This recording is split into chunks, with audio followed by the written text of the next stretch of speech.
Ja, goeienaand, liewe gemeente. Dis so lekker om vanaand weer hierso saam te wees. Ek vertrou julle het almal goed gerus vandag en lekker geëet vanmiddag. Ons het gewis saam met Roan en Madeleine. Dit was baie lekker. En ek vertrou julle almal is uitgerus vir die week wat kom. Soos ek vanoggend gesê het, ek dink almal se enginekies ref nou. Dis nou volstoom vir die jaar wat voorlê. En nou ja, mag die Here vir ons krag en genade gee vir dit alles. En nogmaals baie dankie vir julle as gemeente se gebede vir ons ook as gesin. Ons waardeer dit regtig. En ons is so dankbaar dat daar mense is wat vir ons bid. Ons almal se begeerte is dat iemand vir ons sal bid. En nou ja, ek het oumas en oupas gehad wat bidders was. Ek het 'n moeder wat 'n bidder is en 'n tannies wat vir ons bid. En dis 'n wonderlike iets om te kan sê mens spandeer tyd in gebed. Gebed is 'n wonderlike ding. Ons gaan vanaand so 'n bietjie in die boodskap daarna ook kyk.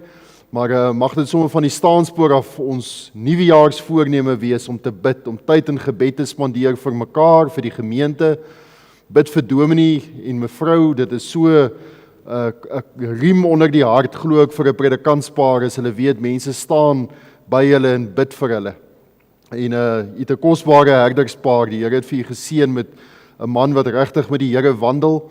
En so mag dit ons nuwejaarsvoorneme wees om daai hande omhoog te hou soos wat Aaron en Hur gedoen het en vir mekaar bid. Nou ja, kom ons begin hierdie diens deur hartlik staande saam te sing ons openingslied.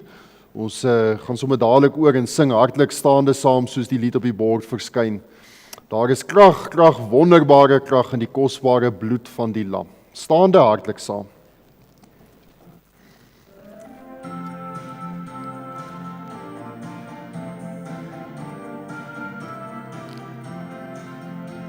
Daar is krag, wonderbare krag, die kosbare bloed van die lam.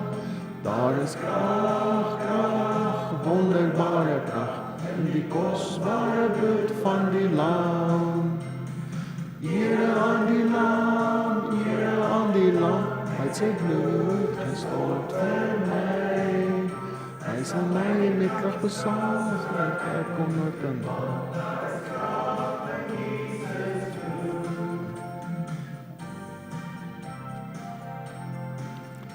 Daar's genesing, wonderbaar genesing in die dierbare bloed van die lam. Daar's genesing, wonderbaar genesing in die dierbare bloed van die lam. Ere aan die lam, hy het sy bloed gestort vir my.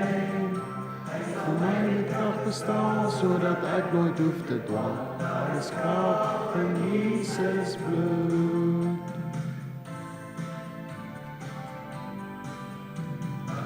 Verlossing, wonderbaar verlossing in die kosbare bloed van die lam. Daar's verlossing, wonderbaar verlossing in die kosbare bloed van die lam. Ere aan die lam, hy het sy bloed gestort vir my. Hy sal my met krag bestaan, sodat ek nooit hoef te dwaal. Krag in Jesus bloed.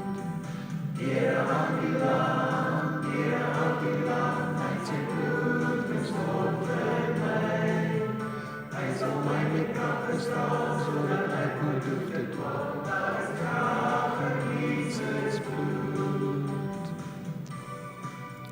Baie dankie. Wonderlik om te weet dat as 'n mens die evangelie met iemand deel, is daar krag in die bloed om die vuilste sondaar te red. Nee, dis wonderlik om dit te weet. As jy die woord van die Here saamgebring het, gaan ek jy nooi om saam met my te blaai na 1 Samuel, hoofstuk 25. Ons gaan daar net 1 vers saam lees. 1 Samuel, hoofstuk 25.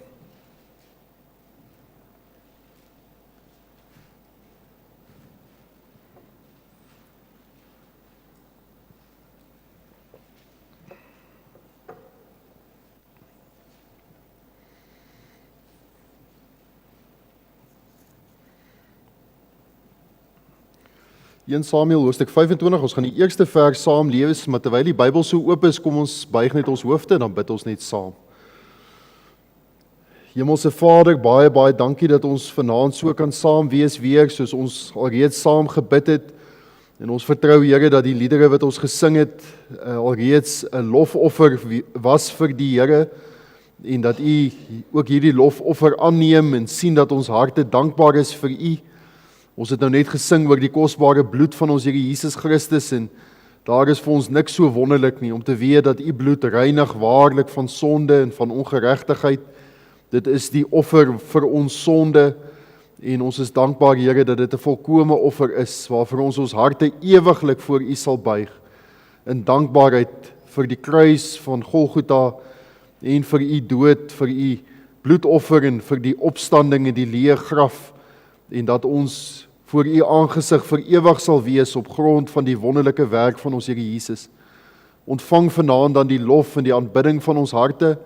Ons buig ons harte, o Here, U is wonderbaar. Ons dankie vir ons samesyn vanaand, ons dankie dat ons hier kan by mekaar wees as kinders van die Here, soos daar in ons storie gebid is ook, Here, dat ons in veiligheid vanaand hier kan wees. Ons word nie vervolg nie, ons hoef nie te vrees of oor ons skouer te loer nie.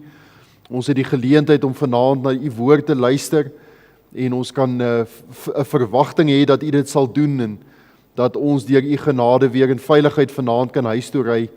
Is ons baie, baie dankbaar. Ons dankie vir hulle wat inluister. Ons bid dat U ook daar by elke huis sal stil staan en elkeen sal seën en elkeen bewus sal wees van U nabyheid en teenwoordigheid. Soos ons vanoggend gebid het, bid ons vir die siekes van hierdie gemeente, elke ene wat U so nodig het. Oom Oscar se naam is 'n paar keer genoem ook daar in die konsistorie, en ons bid in besonder vir hom en vir elke ander een wat vanaand vra, Here, ag asseblief wil U U hand uitsteek en aanraak en genesing bring. Ons bid weer eens vir Dominee Frikkie en sy gesin, dat U ook vir hulle sal verkoop daar waar hulle is, veilig sal terugbring. En dankie dat ons nou kan vra, Here, dat hierdie diens deur die Here geseën sal word. En ons dankie dat ons dit kan bid in ons Here Jesus Christus se wonderlike naam. Amen. 1 Samuel 25, net daar die eerste vers sê, en Samuel het gesterwe, en die hele Israel het saamgekom en oor hom gerouklaag, en hom begrawe in sy huis in Rama. En Dawid het hom klaargemaak en afgetrek na die woestyn Paran. Net daai kosbare vers uit die woord van die Here. Ons gaan vanaand onder die tema met U praat, onder die tema wat sê Samuel die godsman los 'n leemte. Samuel die godsman los 'n leemte. En ek glo jy sal met my saamstem dat ons lewe in 'n land waar die opskrif ex unitate vires alles behalwe is wat ons in ons land ken oor die jare. Eendrag maak nie mag, of eendrag maak mag, maar nie in ons land nie, want niemand van ons stem ooit saam oor enige iets nie. Ons ou volkie is dit om mense wat harde kwaste is, en ons staan nooit saam, selde saam oor enige iets. Dink oor die jare is die politiese wêreld waarin ons lewe so verdeeld, dat dit eintlik ironies is, dat dit vir jare die landslese was op ons ou landswapen. Eendrag maak mag, maar nie noodwendig in ons land nie. Maar is daarom merkwaardig om hier in ons geleesde teks vanaand te lees, dat 'n hele volk eendragtig saam die dood van hierdie profeet betreur het. Almal saam, eendragtig. En daarom wil 'n mens dadelik dink, as 'n mens so 'n bietjie pyns oor Samuel se lewe, dat hy 'n geweldige indruk moes gelos het op die mense van sy volk. Ten spyte daarvan dat hulle hom eintlik maar vervang het en 'n koning gevra het. Daar was nie TV gewees nie, daar was nie media gewees nie. Baie van die volk Israel het hom dalk nooit in lewende lywe gesien nie, maar mense wil by myself wonder hoeveel van die mense het oorvertel, die een vir die ander ene gesê, ek het Samuel eens gesien, ek het een keer gehoor toe Samuel gepraat het, Samuel is nou hier verby, daar moes gepraat gewees het tussen die mense, en die hele volk was bewus gewees van hierdie man se wandel, en wie hy was vir hulle goed bekend gewees. Ja, nou lees ons besef in ons geleesde teks dat Dawid ook sekerlik 'n groot verlies gelei het. Nou daar's baie min mense, miskien het ek dit nou laasweek en dalk vanoggend ook so vinnig genoem, maar min mense wie se borskas vir ons so oopgeknoop was soos Dawid se.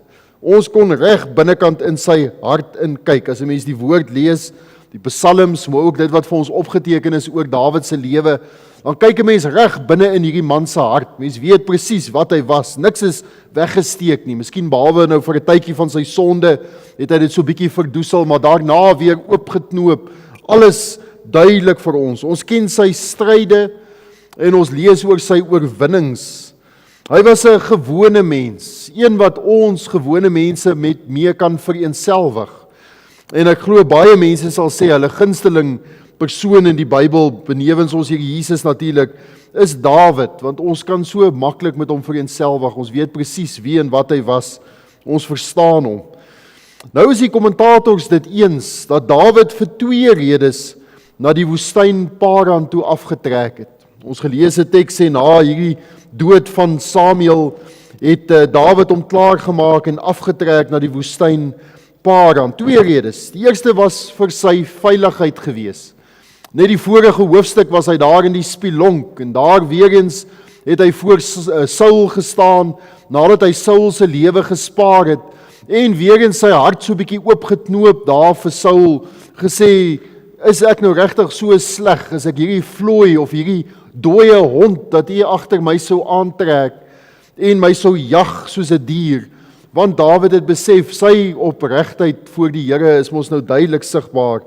Maar hy het geweet hy's nie veilig nie en daarom gevlug na Paran, want Samuel is dood en nou moet hy gaan regroup soos die Engelsman sal sê.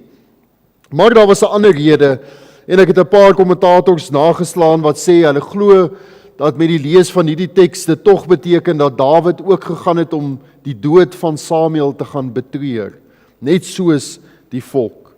Samuel was immer soos 'n pa vir Dawid gewees, wat hy van sy jong dae af geken het en baie respek voor gehad het. Ons dink daaraan toe Samuel huisbesoek gaan doen het daar by Isaai, kort na Saul se sonde, weet ons dat Dawid nie vir hierdie gebeurtenis of maaltyd genooi was nie. Daar by die skape alleen gelos en die res van die familie saam in opgewondenheid terwyl Dawid die profeet daar by hulle aan huis was. En mense sou gewonder het, hoekom het dit nie by Dawid se pa opgekom om hom te nooi nie.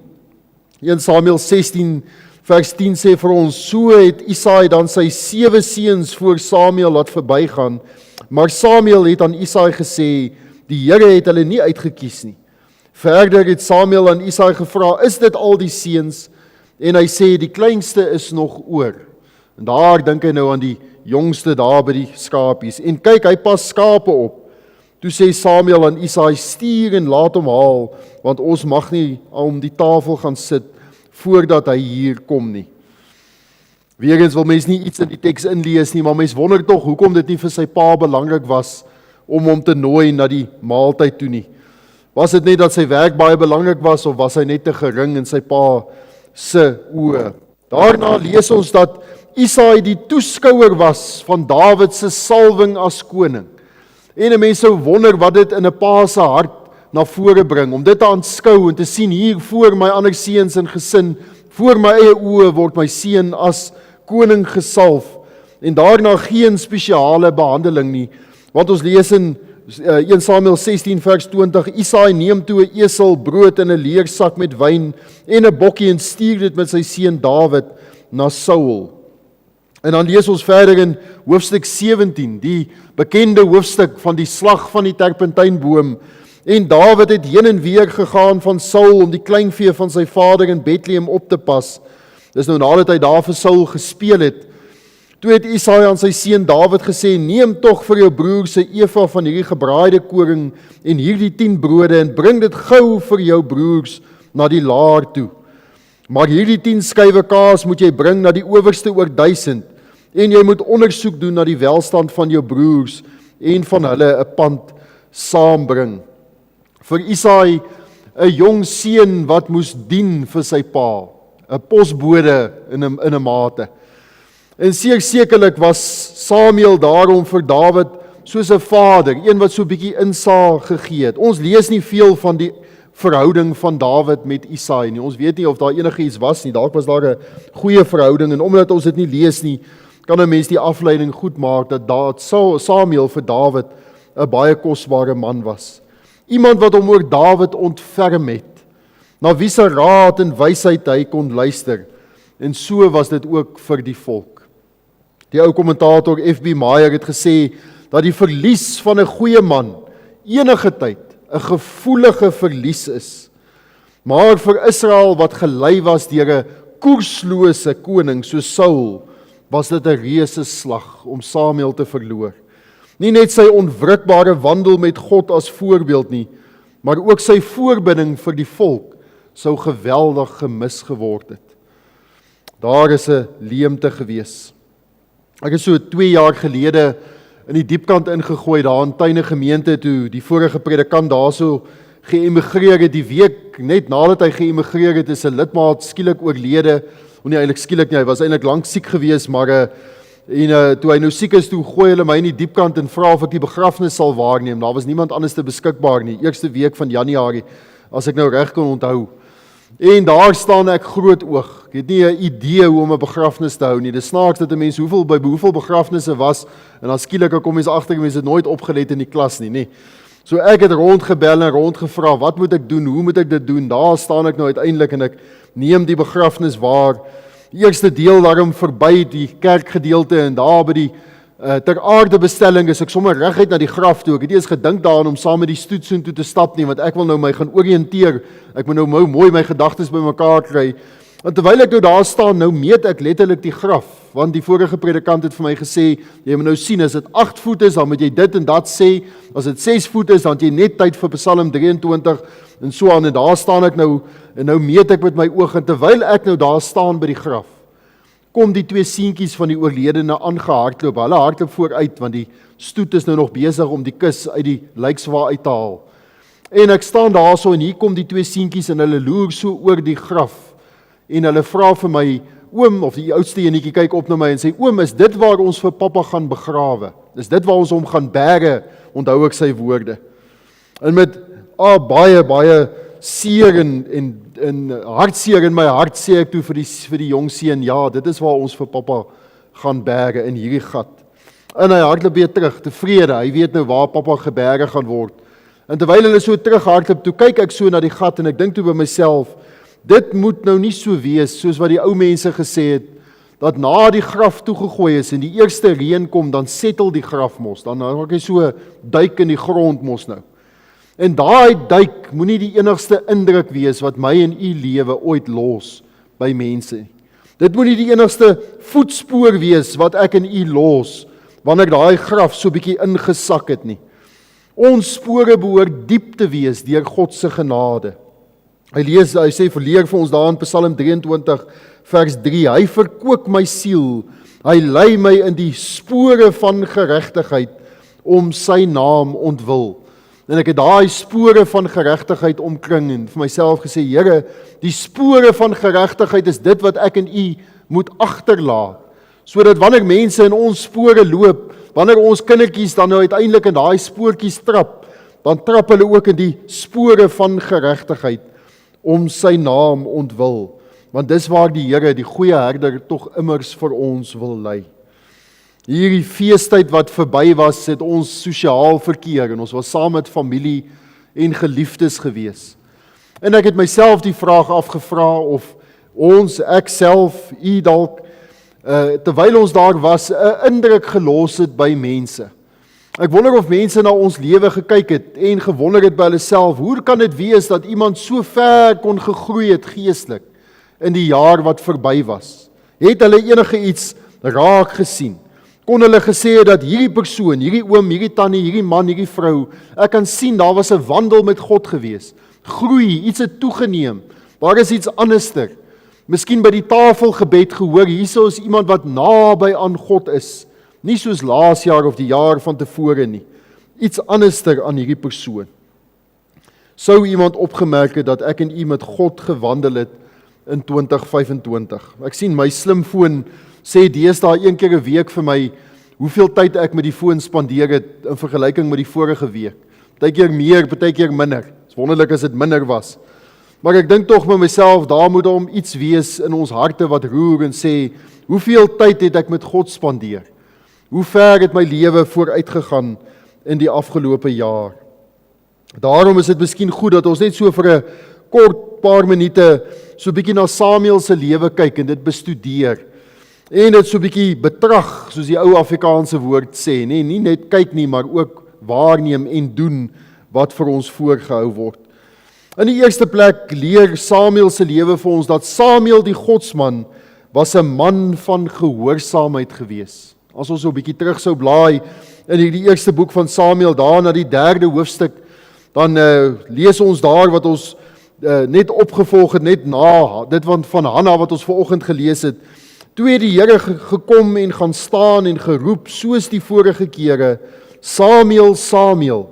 En Samuel het geantwoord, spreek, want u knegg hoor. 1 Samuel 3 vers 10. Vir daardie eerste oomblikke van sy jong wandel met God, was Samuel 'n man wat gedoen het presies wat God van hom gevra het. Van daai eerste oomblikke af. God praat, ek luister, ek doen wat die Here vir my vra. 'n Lewensingesteldheid by Samuel in sy lewe.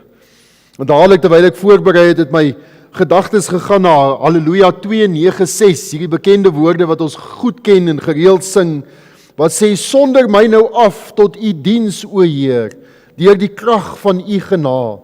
As my wil aan u oorgegewe bly, sal dit heerlik vrugte dra. En daarvan kan 'n mens sekerlik getuig as 'n mens lees van Samuel se lewe. Dit gaan goed met die mens wat hulle dadelik aan God onderwerp en doen wat hy van hulle vra. Ons lees daar in Psalm 119 vers 14 tot 16 hierdie woorde: Ek is vrolik in die weg van u getuienisse, soos oor allerhande rykdom. Ek wil u bevele oordink en op u paaie let. Ek sal my verlustig in u insettinge, u woord sal ek nie vergeet nie.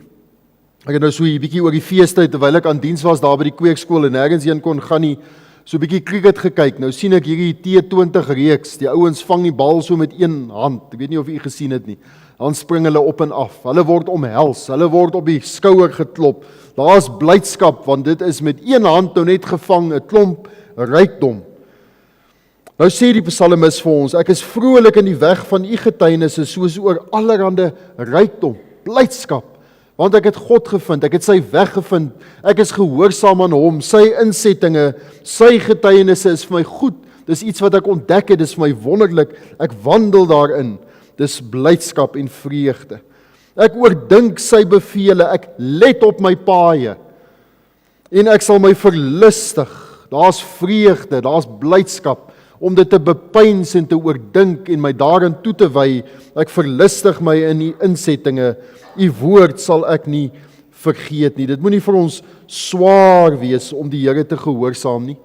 Daar moet eerder 'n doelbewuste en 'n vreugdevolle bestudering wees van die padkaart van God om te doen wat hy van ons vra. Daarin is vreugde, blydskap.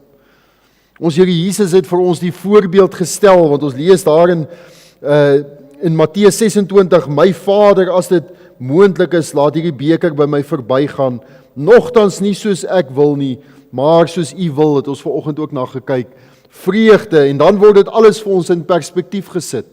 Hierdie teksvers daar in Hebreërs 10 wat sê, kyk ek, met 'n hoofletter, ek kom, in die boekrol is dit van my geskrywe, en dan 'n koppelteken, en dan staan daar, om u wil te doen, o God.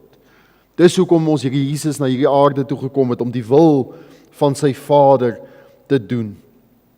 Ons Here Jesus se hele gesindheid van die begin af, in sy aardse wandel was juis dit gewees. Wat ons lees, en hy sê vir hulle, waarom het u my gesoek? Het u nie geweet dat ek in die dinge van my Vader moet wees nie? Toe hy van Josef en Maria af weggegaan het. En hulle het die woord wat hy aan hulle gesê het nie verstaan nie, en hy het saam met hulle gegaan en in Nasaret gekom, en hy was hulle onderdanig. En ek het dit onderstreep, 'n praktiese voorbeeld, sy onderwerping aan sy aardse vader en moeder, net so 'n voorbeeld van sy onderwerping aan sy hemelse Vader. En sy moeder het al hierdie dinge in haar hart bewaar, en Jesus het toegeneem in wysheid en grootte en in genade by God en die mense, lees ons daar in Lukas 2, vers 49 tot 52. En so het Samuel van die begin af met God gewandel. God se woord in sy hart geberg het, dat hy teen die Here nie sou sondig nie. Hy wou gehoorsaam wees aan die Here. Dan lees ons seker een van die dramatiesste gebeure in die Bybel. En Samuel kom daar in die laar in 1 Samuel 15 vers 14. Toe Samuel by Saul kom, sê Saul vir hom: "Mag u geseënd wees deur die Here. Ek het die woord van die Here uitgevoer," sê Saul vol bravade. Daarop vra Samuel: "Maar wat vir 'n geblaar van kleinvee is dit in my ore en 'n gebulk van beeste wat ek hoor?" Vir Samuel was ongehoorsaamheid nie iets in sy verwysingsraamwerk nie. Hy kon nie dink dat iemand aan God ongehoorsaam sou wees nie. Saul se konsep van gehoorsaamheid was, soos ek nou al gehoor het die kinders op skool sê, 50 is deur, 51 is presteer. Ek het nou al gehoor die tieners sê so. 50 is deur, 51 is presteer. 51 is te veel, 50 is net genoeg. Dit hoor ek nou die tieners en die kinders sê. Dis net genoeg. Maar dis tog nie wat die Here van ons vra nie. Hy vra tog 100%. En Samuel het iets van dit verstaan. 100% is wat God van my vra. Dis God se slaagsyfer. En dan lees ons hierdie bekende teksvers. Daarop sê Samuel: "Het die Here behaag in brandoffers en slagoffers soos in gehoorsaamheid aan die stem van die Here? Kyk, om gehoorsaam te wees is beter as slagoffer. Om te luister beter as die vet van ramme. Want wederstrewigheid is 'n sonde van waarseery en eie sinnigheid is afgodery en beeldediens. Omdat jy die woord van die Here verwerp het, het hy jou as koning verwerp." Saul se verskoning was natuurlik vrees vir sy manskappe. En in die jong mense se taal sal mens nou sê dis groepsdruk, wat nou eintlik maar Saul se verskoning was. Populariteit is 'n giftige adder, het ek hier op my manuskrip geskryf. Kan ek dit weer sê? Populariteit is 'n giftige adder. Want ons lees in 1 Samuel 15 vers 24, toe sê Saul vir Samuel: "Ek het gesondig, omdat ek die bevel van die Here en die woorde oortree het, want ek was bevrees vir die manskappe en het na hulle geluister." Hartseer woorde van 'n man wat kop en skouers bo die res van sy volk uitgestaan het, wat moes leiding gee, wat 'n herder vir sy skape moes gewees het, vir die skape van Israel, wat vir hulle moes gelei het op die weg van geregtigheid. Hy het hulle meer gevrees as God, en daarom was hy ongehoorsaam aan die Here. Gehoorsaamheid is een van die natuurlikste eienskappe van 'n kind van God se lewe. Ons ken tog die bekende vers daar in Johannes 10 vers 27. "My skape luister na my stem en ek ken hulle en hulle volg my." In Romeine 8 vers 14 hierdie bekende woorde: "Want almal wat deur die Gees van God gelei word, die is kinders van God." Dis natuurlik, dis spontaan vir my en u om God te moet gehoorsaam, te wil gehoorsaam. Wanneer ons ongehoorsaam is, dan weet ons dit. Dan beer ons terug na die pad toe. Ons buig ons knieë, ons vra vergifnis. Ons gaan terug na die plekkie toe waar daar weer gehoorsaamheid is. Niks tussen my en die Here nie. Dis uiteindelik die plek waar elke kind van God spontaan wil wees. Dis in ons wese wanneer ons uit God gebore is. En nou moet ons onsself afvra, luister ons na die Here se stem? As dit nie so is nie, presies hoe gehoorsaam is ons? Gedeeltelik 100%. Wat is die rede vir daai ongehoorsaamheid? Die Here vra van ons eenvoudige gehoorsaamheid, om na sy stem te luister, dag vir dag, te doen wat hy van ons vra. Dis skaars, dis kosbaar, maar dis altyd die moeite werd. Terwyl ek voorberei het ek by myself gedink, dis al maklik deesdae om ongehoorsaam te wees, want sonde is nie meer so 'n gemeenskaplike skande soos wat dit vroeër jare was nie. Ek sien ergens net gister of so sien ek 'n foto van 'n persoon wat in 'n gruwelike sonde gelewe het, iets wat vandag die algemene mode is, maar daai tyd tronkstraf verdien het. En is so 'n mugshot, ek weet nou nie wat is die Afrikaans vir dit nie, maar 'n fotootjie waar daar by die tronk, waar die persoon so met die bordjie staan. En nou sê dit, dis in die jare toe dit nog strafbare sonde was, wat deur die gereg ook gestraf is. Nou is dit algemeen. Nou is dit nie meer 'n sonde in die gemeenskap nie. Ons bure, ons omgewing, ons mense dink nie meer dat iets is verkeerd nie, en daarom is dit algemeen aanvaarbaar, en die hartseer is dat ons maar meegesleer word met daai dinge. Maar ons as kinders van die Here het nog 'n standaard, dis die woord van God. Dit is waar volgens ons moet lewe, dis waar volgens ons moet inrig, ook in 2026, om vir die Here te sê, Here, gee my 'n gehoorsame hart, wat U sal gehoorsaam in alles wat U van my sou vra. Saam met die gehoorsaamheid sien ons ook dat Samuel die godsman was 'n man van getrouheid. In 1 Samuel 12 vers 2 lees ons hierdie woorde, en kyk nou, die koning sal voor julle uitwandel, en ek het oud en grys geword, en my seuns is hier by julle, en ek het voor julle uitgewandel van my jeug af tot vandag toe. Samuel wat aan die woord was en 'n getuienis gegee het, wat ons nou so 'n bietjie meer in detail sal kyk. Die volk wou 'n koning gehad het, en hulle het 'n koning gekry, want hulle het gevra en hulle het gekry wat hulle gesoek het. Wil amper sê soos 'n kind wat 'n tantrum gooi, uiteindelik gekry waarvoor hulle gevra het. En daardeur is Samuel vervang, maar eintlik sê die woord van die Here dat hulle God verwerp het, want die Here sê vir Samuel, luister na die volk en alles wat hulle aan jou sê, want nie jou het hulle verwerp nie, maar my het hulle verwerp om nie koning oor hulle te wees nie. Hulle ontrouheid aan God was ongehoorsaamheid, en daarvoor het hulle uiteindelik ver van God af begin wandel.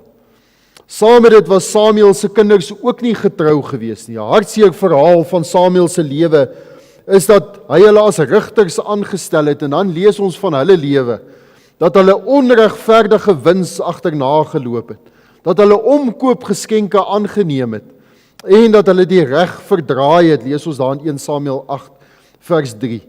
Dit in die atmosfeer van 'n koning wat nie met God gewandel het nie, uiteindelik al hoe verder van die Here af weg, sy eie ding gedoen het. En ten spyte van, en hier is weer die T.S.V van vanoggend, ten spyte van al hierdie dinge, was Samuel onberispelik in sy wandel, en getrou aan God.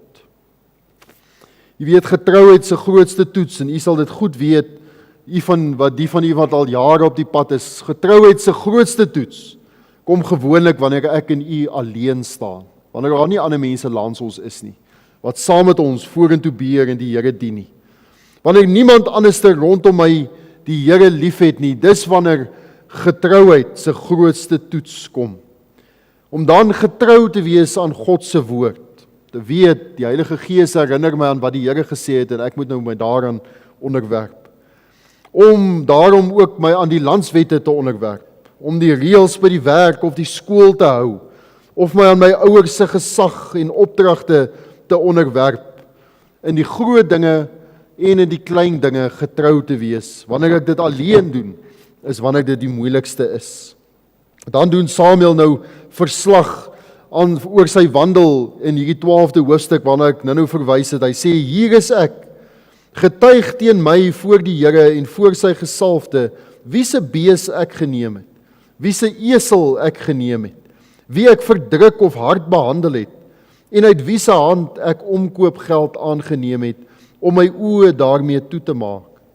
Dan sal ek dit aan julle teruggee.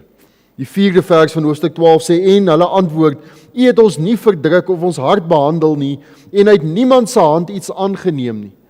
Daarop sê hy vir hulle, die Here is getuie teen julle. Die getuie is sy gesalfde vandag, dat julle niks in my hand gevind het nie. En hulle roep, hy is getuie, die Here is getuie. Hy was getrou, Samuel was getrou. Maar Samuel was ook getrou wanneer mense nie gesien het nie. En dis baie moeilik, nie net daar waar ek alleen staan tussen 'n klomp goddelose mense nie, maar ook daar waar geen mense oog is nie, was hy getrou gewees. En 'n mooi getuienis vir ons. Ons lees daar dat hy gebroken was oor Saul se sonde, wetende wat dit gaan beteken vir die volk en hoeveel skade dit vir God se eer gaan bring. Ook daar was hy getrou aan die Here, sy hart verknog aan die Here. Ook daar in die stilte waar hy maar net stil kon gewees het met sy eie gedagtes, ook daar was sy hart so naby aan God sinne, wat ons lees, daarna gaan Samuel na Rama, en Saul het opgegaan na sy huis, na Gebea van Saul, en Samuel het Saul tot die dag van sy dood nie meer gesien nie, want Samuel het getreur oor Saul, en die Here het berou gehad dat hy Saul 'n koning gemaak het oor Israel. Ook daar in sy binnekamer, daar waar hy gebuig het voor die Here, was sy hart saam met God sinne, hartseer oor die saak van Saul. Ook daar op pad na Isaai se huis om die nuwe koning te salf, waarna ons vroeër verwys het.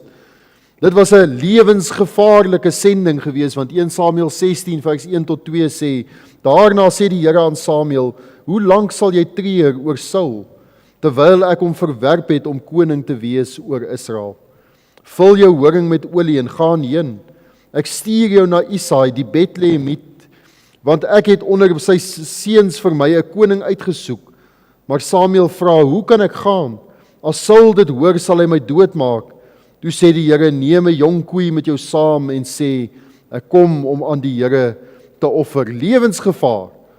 En ook daar was hy getrou aan die Here. Op daai pad met die jong koei saam met hom, terwyl hy daai pad gestap het, was hy getrou aan die Here, terwyl hy geweet het sy lewe is eintlik in gevaar. En dan gaan ons aandag so oomblikie daar na die voorhuis van Isaai. En daar's dis gevul met verwagtinge, groot verwagting in almal se harte. Groot fris seuns met hulle biceps staan daar, so elkeen verwag dat hulle die volgende koning sal wees. Maar getrou aan God se keuse en nie aan die populêre menslike nie, salf hy Dawid as koning. Wat ons lees die woord van die Here sê, maar die Here sê vir Samuel, kyk nie na sy voorkoms en sy hoë gestalte nie, want ek ag hom te gering, want nie wat 'n mens sien nie, sien God nie. Want die mens sien aan wat voor oë is, maar die Here sien die hart aan. Dan gaan die teks verder daar vanaf die 11de vers. Hy sê verder het Samuel en Isaai gevra, is dit al die seuns? Dit het ons nou al reeds gelees. En hy sê die kleinste is nog oor en kyk, hy pas skape op. En vers 13 daar voor die aangesig van hierdie gesin. Samuel neem toe die horing met olie en salf hom te midde van sy broers. En die gees van die Here het van die dag af verder oor Dawid vaardig geword. En Samuel het klaar gemaak en na Rama gegaan. Getrou in elke opsig, ook daar in die huis, waar dit nie populêr noodwendig was nie. Ook daar het hy gedoen wat die Here van hom gevra het. Sy hart het hy uitgestap daar en gesê, ek het gedoen wat God wil hê ek moet doen. My oë het iets anders gesien, almal se oë het iets anders verwag. Ek het gedoen wat die Here van my gevra het. God vra van u en van my om getrou te wees, ten spyte van wat populêr en logies kyk. Populêr voor mense daar by die werk of by die skool, maar ook getrou aan hom, wanneer niemand sien nie. In die goeie tye, in die gevare, deur moeilike opdragte, sonder murmurering of versuim, sonder om die Here te second guess, soos die Engelsman sal sê, te sê, Here, ek doen wat u van my vra, want dit is wat u vra. En daarom lees ons ook in die 3de plek nog 'n kosbare eienskap, iets wat vir ons leer hoekom Samuel se wandel met die Here so intiem en kosbaar was, want ons lees ook dat Samuel die godsman was 'n man van gebed. 1 Samuel 15 vers 11 sê vir ons, en ek het berou gekry dat ek Saul koning gemaak het, want hy het van my afvallig geword en my woorde nie uitgevoer nie. Toe het Samuel kwaad geword en die hele nag deur die Here aangeroep. Ja, lees ons baie dinge raak in hierdie teksvers, en as ons dit nou so 'n bietjie bepeins, dan besef ons lees iets hier van God se berou, iets wat ons eenvoudige gedagtes nie altyd kan verstaan nie. God wat berou gehad het dat hy Saul gesalf het as koning. Ons lees van Saul se sonde en sy ontrouheid aan die Here. Ons lees van Samuel se woede, 'n natuurlike emosie van 'n man wat graag God se geregtigheid wou gesien het in dit alles en wou gehad het dat die volk 'n herder moes volg wat God behaag het en liefgehad het. Maar dit alles tersyde, lees ons iets in hierdie teksvers raak wat vir ons sê dat hier was 'n man wat 'n nag in gebed en ootmoed voor die Here spandeer het. Dit was nie moeilik geweest vir hom om 'n nag in gebed te spandeer nie. Iets wat vreemd geword het in ons besige tyd. Ek het oumas en oupas gehad wat maklik 'n nag in gebed kon spandeer. Ek onthou hoe dit vir my vertel is. Mense wat raak gesien het dat die liggie brand. My tannie wat my ouma en oupa opgepas het en gesê het as die liggie gebrand het in die nag en sy gaan loer daar in die kombuis, dan sit ouma en bid en die trane val op haar Bybel. Sy's besig om te bid vir die familie. Sy noem hulle by die naam. Daar's 'n las in haar hart vir die ongeredde familie. Hier was 'n man gewees wat maklik tyd met God spandeer het. Hy het dikwels met God gepraat, hy het God se stem gehoor. Dit was deel van sy bestaan. Ons Here Jesus het vir ons die voorbeeld gestel weer eens daarin. Want in Lukas 6 vers 12 lees ons, en hy het in daardie dae uitgegaan na die berg om te bid en die nag in die gebed tot God deurgebring. Dawid self sy eie gebede is vir ons opgeteken in die psalms. Hoe dankbaar is ons nie teenoor die Here daarvoor nie, dat dit vir ons opgeteken is. Ons het vanoggend verwys na Daniël wat daar by 'n oop venster gebid het voordat hy in die leeukuil gegooi is. Want hy het gebid oor die dinge wat vir hom geopenbaar is, oor dit wat nog sal kom, dit wat nog voorlê vir hierdie wêreld en die einde van alle dinge is vir hom in sy hart so 'n swaar, geweldige las gewees, dat hy hom nie hoef te gesteer het aan die koning se bevel nie, maar hy daar voor 'n oop venster in die rigting van Jerusalem gekniel en gebid 3 maal 'n dag, want dit was 'n geweldige saak gewees. Dit is vir ons opgeteken en dis kosbaar. Moses het vir die volk gebid toe hulle geveg het. Daar wat ek vroeër na verwys het, voor die diens begin het en gesê het, Aaron en Hur het sy hande omhoog gehou en hy het vir hulle gebid, maar hy het ook vir hulle gebid toe hulle gesondig het. En hy het homself tussen God en die volk gaan werp en gesê, o Here, werp my dan eerder uit u boek uit. O Here, dat u hierdie volk sal spaar. Hy het ingetree vir 'n volk wat God nie liefgehad het nie. Ons Here Jesus het vir ons die voorbeeld gestel terwyl hy vir ons as disippels gebid het, vir die disippels en vir ons elkeen in daardie kosbare Johannes 17. En hy tree vir ons in en hy wys vir ons dis hoe ons ook vir mekaar moet bid. En dan sê Paulus vir die Filippense onder inspirasie van die Heilige Gees, ek dank my God elke maal as ek aan julle dink, en ek bid altyd in al my gebede vir julle almal met blydskap. Wat 'n kosbare getuienis. En omdat God hom geïnspireer het om dit te skryf, weet 'n mens dis mos die absolute waarheid. Dat hy dank God elke maal as hy aan hulle gedink het. En hy bid vir hulle in al sy gebede, vir elkeen van hulle met blydskap. 'n Wonderlike getuienis. Gebed is die spontane uitvloei van 'n hart belas, van 'n hart bedreig, van 'n hart vol liefde, van 'n hart vol blydskap, van 'n hart vervul met die Heilige Gees en gewas in die bloed van die lam. Die spontane uitvloei daarvan is gebed. En dan moet ons nou vanaand net so vir 'n oombliekie, terwyl die jaar vir ons voorlê met al sy uitdagings, stryd en daar 'n bose mag is wat sal kom met al sy aanvalle, moet ons vir onsself vra, hoe lyk ons gebedslewe vanaand? Is daar 'n begeerte by ons, 'n honger vanaand om te sê, o Here, verlang na binnekamer, ek verlang na daai plekkie om naby u te wees, om te spandeer in gebed. Ons is almal bewus van die toestand rondom ons. Die vraag is of ons daaroor belas is, of stuur ons eerder 'n grappie rond vir mekaar, want ons Suid-Afrikaners lag mos maar oor baie dinge. Politiek is 'n groot grap. Maar dat ons daaroor belas sal raak en sal bid, soos die bekende en die kortste teksvers in die Bybel wat ek vanoggend aangehaal het, bid sonder ophou. Blykbaar volgens die geleerdes in die Grieks is dit 'n paar lettertjies korter as Jesus het geween. Bid sonder ophou. 1 Tessalonisense 5 vers 17. Ek vat saam, Samuel was 'n besonderse man van God, wat met sy Heer gewandel het. Hy was 'n man wat gedoen het wat God van hom gevra het. Hy was altyd gewillig daarvoor. Hy was 'n betroubare man. Hy was 'n man wat veel tyd in gebed spandeer het. Nou is die vraag, in watter mate is ek en u gehoorsaam aan die Here? Is hy op die troon van ons lewe? Dis 'n frasiekie wat ek al baie keer in prediking gehoor het, en is nodig dat dit so bietjie insak ou Dominee Gert van Rensburg gesê, dit moet nou 8 duim sak hier van die kop af na die krop toe, om uiteindelik te besef, is ek iemand wat kan sê, die Here is op die troon van my lewe, hy het beheer. Hoe getrou is ons voor mense, daar waar mense sien, daar waar mense nie sien nie, want God sien daar. En hoe lyk ons gebedslewe in hierdie jaar wat voorlê, of ten minste die jaar wat verby is, hoe het dit gelyk, en dan kan ons met nuwe ywer die jaar aanpak op ons knieë.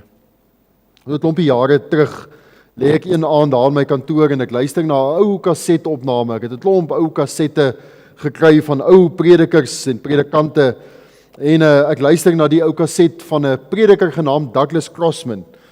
En hy vertel in die preek of die boodskap ergens, bring hy 'n illustrasie en hy vertel van 'n vriend van hom wat daar in Wallis 'n groot predikant is, blykbaar die opvolger van Martin Lloyd Jones. En die man vertel vir hom dat hy ergens in een van die groot kathedrale een Sondag besig was om te preek. Die kerk was stampvol geweest. En terwyl hy daar besig is om die woord van die Here aan die mense te bring, stap daar 'n man bietjie laat in die diens in en hy gaan sit daar bo op die galery.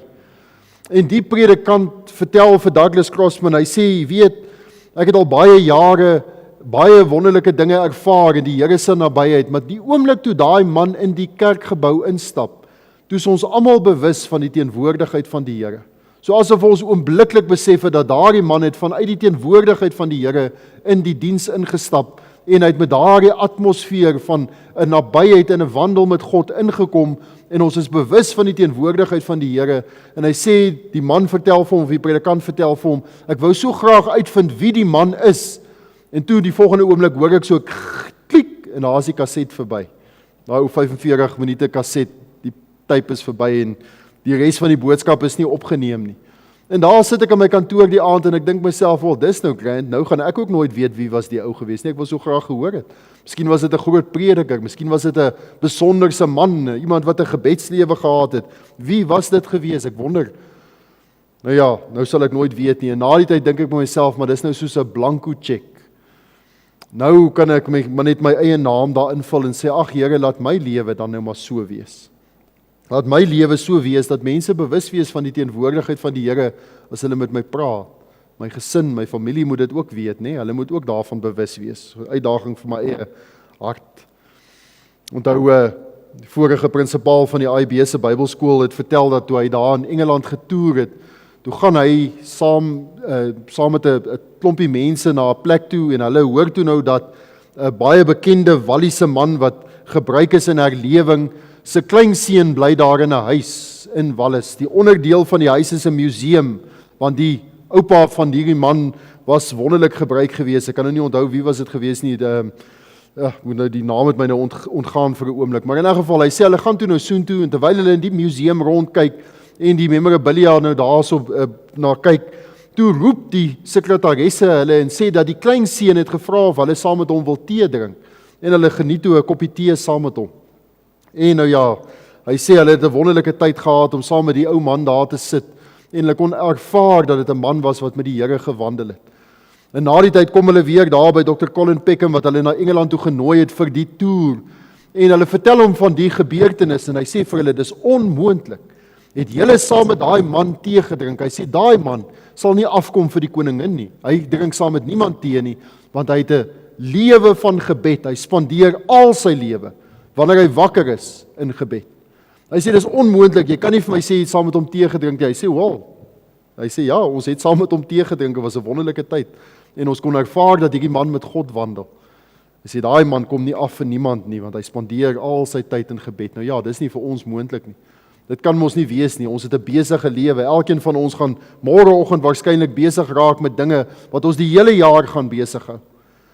Maar ons kan tog vir die Here vra en sê, Here, dat die tye wat ek wel het om in gebed te spandeer, dat dit kwaliteit tyd sal wees. Tyd wat ek die troon van die Here sal aanraak, tyd wat ek naby aan die Here sal kom, wat ek eerlik voor hom sal wees, wat ek belas sal wees, wat ek die las van die Here sal ontvang, soos hy sy woord en sy las in my hart uitstort, dit net weer so terug sal bid na hom toe, sodat sy hand in beweging kan kom. Samuel het 'n onuitwisbare indruk gelos. En ek en u moet 'n leemte los as ons sterf. Meer as daai munisipale gat in die begrafplaas, moet ons lewe 'n voetspoor los. Baie meer as net wanneer daai graf settel en daar so 'n duik kom voordat hulle nou die gras uiteindelik daarbo laat groei en uiteindelik eendag hopelik sny. So moet ons lewe 'n indruk los op die mense met wie ons skouers skuur. Ek vra ek vir myself die vraag of die predikant wat my gaan begrawe eendag gaan moet lieg by my graf. Gaan hy moet stories vertel en die storie bietjie aanplak om net vir mense iets moois van my te sê, of gaan daar 'n lewe en 'n getuienis wees dat ek met die Here gewandel het? Gaan die trane opreg wees? En Samuel het gesterwe en die hele Israel het saamgekom en oor hom gerou klaag en hom begrawe in sy huis in Rama. Amen.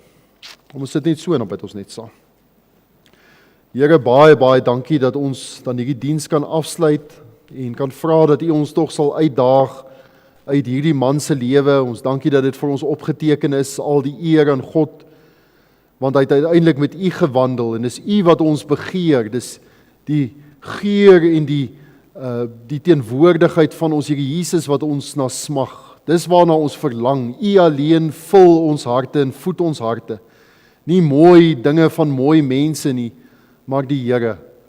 En ek bid dat Samuel se lewe vanaand, dat U dit sal gebruik om ons uit te daag en ons 'n bietjie nader aan U te trek. Dat dit vir ons 'n barometer sal wees vir die jaar. Dat ons onsself so sal instel om te doen wat U van ons vra, om gehoorsaam te wees, getrou aan U. En dat ons 'n gebedslewe sal hê wat sal pas by 'n verhouding met U van 'n kind van die Here. Ag Here, help ons daartoe, dryf ons self uit, oortuig ons as dit nodig is, bemoedig ons daarin dat dit heerlik moontlik is, omdat U dit in ons werk, as ons harte net gewillig is. En ek bid Here dat ons vanaand sal kan sê dat die Here het met ons gepraat en ons is bereid om te buig en te doen wat U van ons vra. Geef ons geloof in ons harte, genade, dat ons aan die einde van hierdie jaar, as U vertoef om te kom, weer by mekaar sal kom en sal sê, ons het gegroei omdat God ons gehelp het daartoe. Dit is my gebed, Here, en ek bid dit in ons Here Jesus Christus se naam. Amen. Kom ons sluit af, gesang 190, ons sing dit hartlik saam. Neem my lewe, laat dit Heer U gewy wees, meer en meer. Laat my hart gedurig juig en van dankbaarheid getuig. Staande hartlik saam om jy af te sluit asseblief.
En ja, nogmaals net baie dankie aan die kerkraad vir die geleentheid wat ek gehad het om hier paar Sondae hier so te wees. Mag die Here vir u seën. Kom ons bid net om die seën van die Here.